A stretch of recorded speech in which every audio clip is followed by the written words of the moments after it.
सबको मेरा प्रणाम और आप सबका स्वागत है आपके अपने YouTube चैनल रितु योग दर्शन में। तो आज कुछ ऐसे टॉपिक पर मैं बताने जा रही हूँ जो आजकल के युवाओं में ज़्यादा देखा जा रहा है, यंगस्टर में ज़्यादा देखा जा रहा है। तो सबसे पहले जान लीजिए कि इसके मुख्य कारण ये हैं गलत तरीके के खान पान, पैकेटिंग फूड, पिज्ज़ा, बर्गर, देर रात तक जागना, ध्यान ना देना, जो मतलब पेय पदार्थ होते हैं ना, जो ड्रिंक आपके कोल्ड ड्रिंक्स आदि ज़्यादा मात्रा में सेवन करना, ये सारी चीज़ें इसकी जो है ना जड़ें बन रही हैं। ये है क्या? आईबीएस।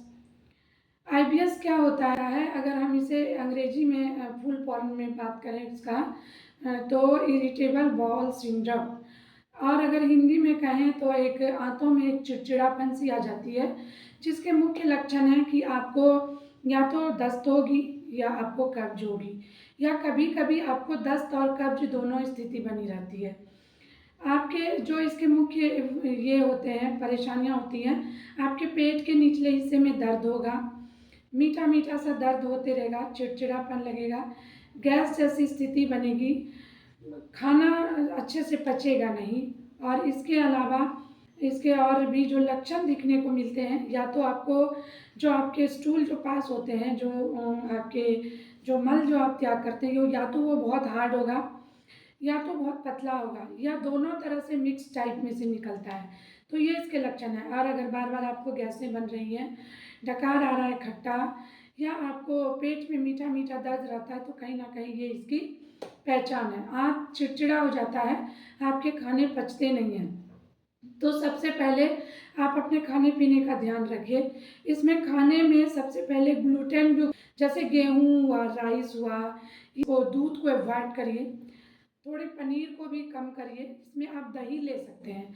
दही में पर्याप्त दही इसलिए ले सकते हैं कि दही में पर्याप्त मात्रा में प्रोबायोटिक पाया जाता है, तो वो आपके आंतों को सही करता है, आपके गट हेल्थ को सही करता है, आपके पाचन क्रिया को भी सही करता है।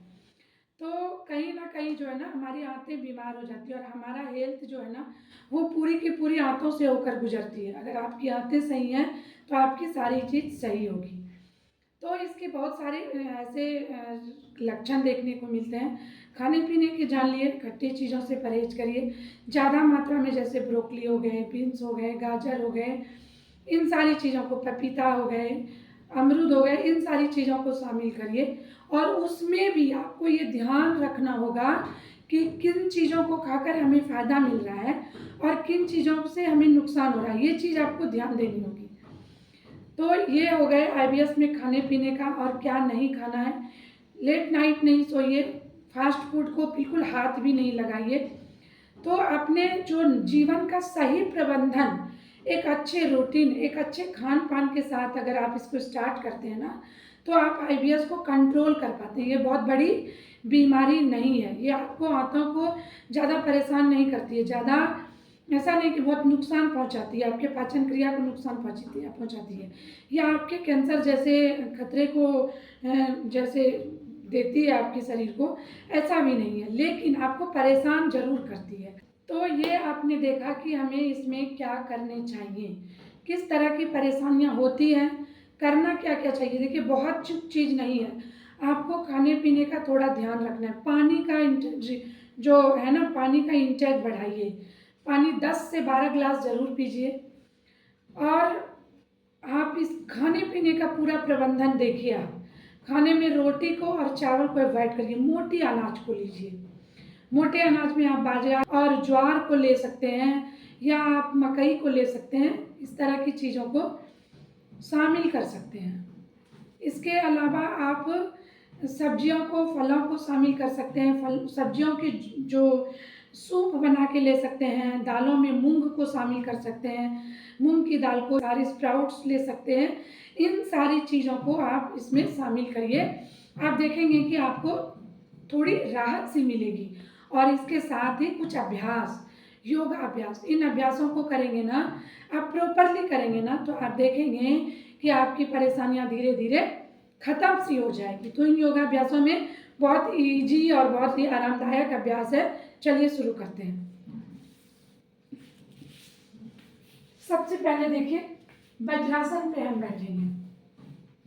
आप इसको सुबह भी 5 मिनट 10 मिनट वज्रासन पे बैठिए और खाने के बाद भी 10 मिनट वज्रासन को आप जरूर लीजिए, ताकि आपकी पाचन क्रिया अच्छी रहे, आपका जो गैस एसिडिटी जैसी समस्या होती है ना वो नहीं बनेगी। तो इस तरह से बैठिए खाने के बाद 10 मिनट ऐसे। ये हो गए आपके एक आसन। दूसरे आसनों की अगर हम बात करें तो हम यहाँ से चलते हैं इस तरह से, ऐसे ऐसे रुकेंगे और यहाँ से हम मर्जरी आसन लेंगे, इनहेल और एक्सेल। ये भी आपकी आईबीएस की परेशानी को दूर करने में आपकी हेल्प करेगी। इस तरह से, इस तरह से, ठीक है। इस तरह से लेना है, थोड़ा ध्यान दीजिएगा एक बार। इनहेल करते हुए इस तरह से ऊपर की तरफ शोल्डर प्लेट थोड़ा डाउन करेंगे, पीठ के निचले हिस्से को डाउन, और एक्सेल करते हुए अपनी नाभि को देखेंगे, पूरी पीठ को देखिए कैसे बनाया है। सांस छोड़ते हुए, सांस भरते हुए ऊपर, सांस छोड़ते हुए नीचे। ये हो गए आपके दो आसन। तीसरे आसनों में आपको, जिसमें आपकी आंतों की अच्छी मसाज हो, उसके एक्सरसाइज हो, वैसे आसनों को लेना है। तो इसमें आपके पूरे पेटों के जो जितने भी ऑर्गन्स हैं ना, उन सारे की अच्छी मसाज होती है। तो दूसरे आसनों को देखते हैं। इस तरह से देखिए, एक पैरों को अंदर ले लिया, राइट वाले को, लेफ्ट वाले को खड़ा किया, एल्बो से इस तरह से इसको प्रेस कर लेंगे, ऐसे ऐसे। अगर आप पकड़ सकते हैं तो पकड़ लें, नहीं तो ऐसे भी रख सकते हैं। इस तरह से लंबी गहरी सांस भरिए, इस हाथ को पीछे रखते हुए आप जितना ट्विस्ट कर सकते हैं बॉडी को, ऐसे।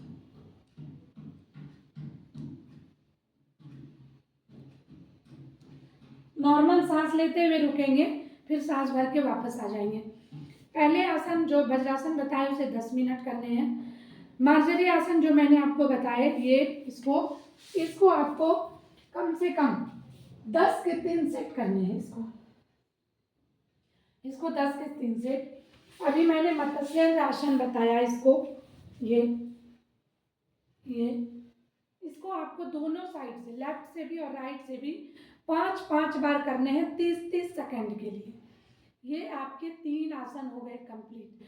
चौथे आसन की तरफ हम चलते हैं। उल्टा लेटेंगे इस तरह से और यहाँ से भुजंगासना लेंगे। देखिए किस तरह से, चेस्ट के दोनों तरफ इस तरह हाथ रखेंगे, लंबी सांस भर के इस तरह उठेंगे, खींचेंगे अपनी अपर बॉडी को पीछे, सांस छोड़ के नीचे आ जाएंगे, इस तरह से, इस तरह से।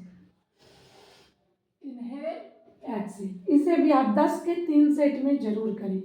और लास्ट में 3 से 5 बार थोड़ा स्ट्रेच करें, यहाँ रुके नॉर्मल सांसों के साथ, फिर नीचे आ जाए, रिलैक्स हो जाए। पहले 10 के 3 सेट करें, फिर लास्ट के 5 बार 20-20 सेकेंड होल्ड करते हुए करें, ठीक है। अब 4 आसन हो गए। 5वें आसन की तरफ चलते हैं। इस तरह से दोनों पैरों को ऐसे पकड़ेंगे, ठीक है, यहाँ ऐसे लंबी गहरी सांस भरते हुए इस तरह से, ऐसे,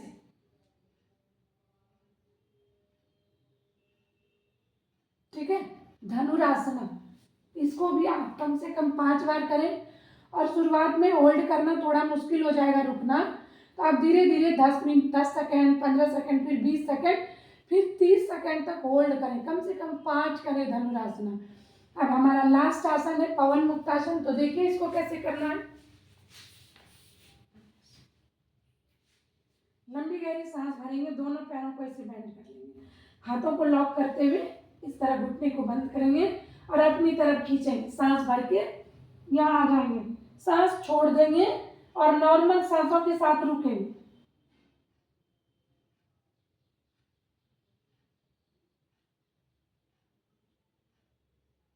फिर लंबी सांस भरते हुए वापस और पैरों को रिलैक्स देंगे। इसे कितनी बार करना है? इसे भी आप 5 जरूर करें। अगर दोनों पैरों से दिक्कत हो तो शुरुआत में एक एक पैरों से स्टार्ट करें, इस तरह से। अगर आपको दिक्कत होती है ऊपर आने में तो आप कम से कम इस तरह से इसको दबाकर जरूर रखें। इस तरह से दोनों पैरों से सिंगल सिंगल भी ले सकते हैं आप, इस तरह से। और जब थोड़ी प्रैक्टिस हो जाए तो देखिए इस तरह से लॉक कर लीजिए, चेस्ट की तरफ अपने नी को खींचिए, सांस भर के ऊपर। सांस छोड़ दीजिए, नॉर्मल सांसों के साथ रुकना है, फिर वापस आते हुए धीरे धीरे सांस छोड़ के फिर थोड़ा रिलैक्स हो जाना है। इस तरह से कम से कम 5 मिनट पूरे शवासन में लेटे रहिए, लंबी लंबी सांसें भरिए और छोड़िए, और इसके बाद आपको दाहिनी करवट से उठ जाना है इस तरह से। ठीक है, तो इतने आसन आपको कर लेने हैं। आपकी IBS की प्रॉब्लम मैंने जितना बताया, जितनी बार, जितने सेकेंड होल्ड करने के लिए, उस हिसाब से करिए। आप देखेंगे कि 1 महीने में आपको लगने लगेगा कि नहीं मैं ठीक हो रहा हूँ। देखिए, मुख्य उसमें गैस, एसिडिटी, अपच की समस्या होती है। मैंने पहले भी बताया किस तरह के स्टूल्स मतलब मल जो होते हैं वो बनते हैं। इसके अलावा आपको पेट में मीठा मीठा दर्द, और एक चीज़ हो सकती है कि आपको हो सकता है कि खाने के बाद जो है ना आपको लगे कि हम फ्रेश हो जाएं। तो इस तरह की समस्याएं हो सकती हैं, बहुत डरने की ज़रूरत नहीं है। पानी के इंटेक को बढ़ाइए, खाने पीने में जो मैंने चीज़ें बताई हैं उसको पूरा ध्यान रखिए, तो आपको बहुत ही आराम मिलेगा और बहुत जल्द मिलेगा, और धीरे धीरे आप ठीक हो जाएंगे। तो आज के वीडियो में इतना ही। मैं उम्मीद करती हूँ कि आपको इससे काफ़ी फ़ायदे मिलेंगे। मिलते हैं फिर अगले वीडियो में, तब तक के लिए नमस्कार।